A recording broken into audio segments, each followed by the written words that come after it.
Одно и то же лицо не может быть президентом более 2 сроков подряд, говорится в статье 65 части 4 Конституции Республики Таджикистан. Однако, согласно копии текста заседания Совета парламента, имеющейся у редакции «Радио Озоди», депутаты Нижней палаты выдвинули предложение внести поправки и добавить еще один пункт в статью.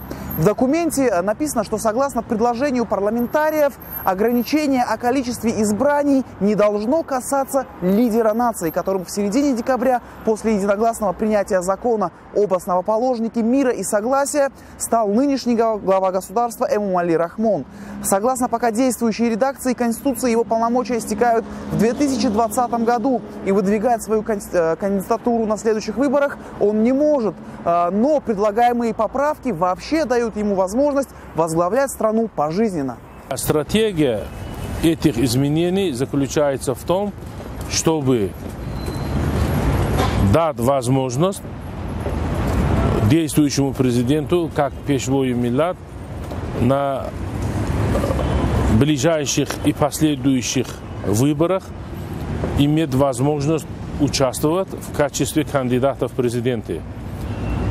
А исход его участия в качестве кандидата в условиях Таджикистана известны.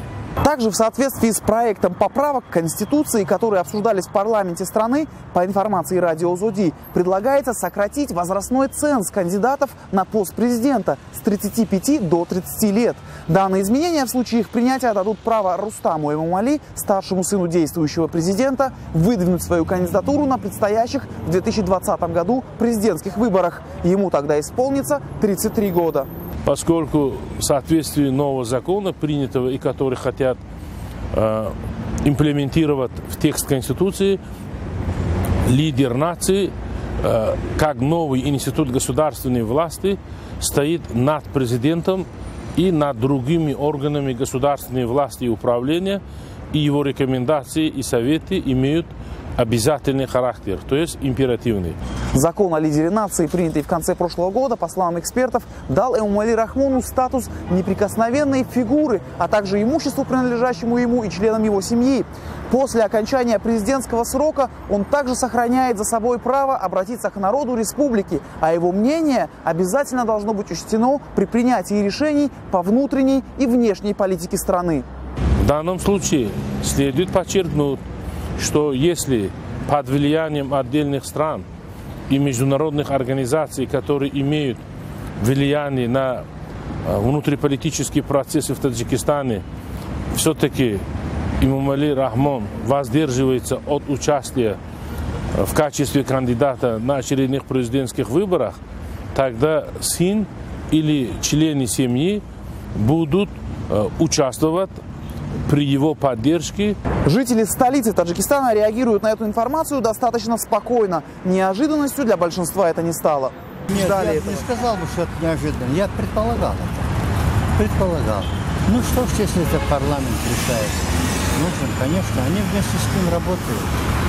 Вот. Они его знают лучше. Если он будет дальше, лично я не против, я проголосую за него. Мне все устраивает пока.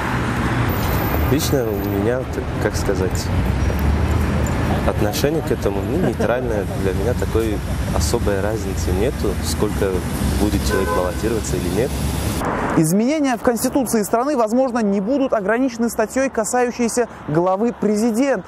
Также предлагается поправка, предусматривающая запрет на регистрацию политических партий религиозного характера. Напомним, что единственное подобное политическое объединение, партия Исламского возрождения Таджикистана, была вначале запрещена, а затем ликвидирована в прошлом году.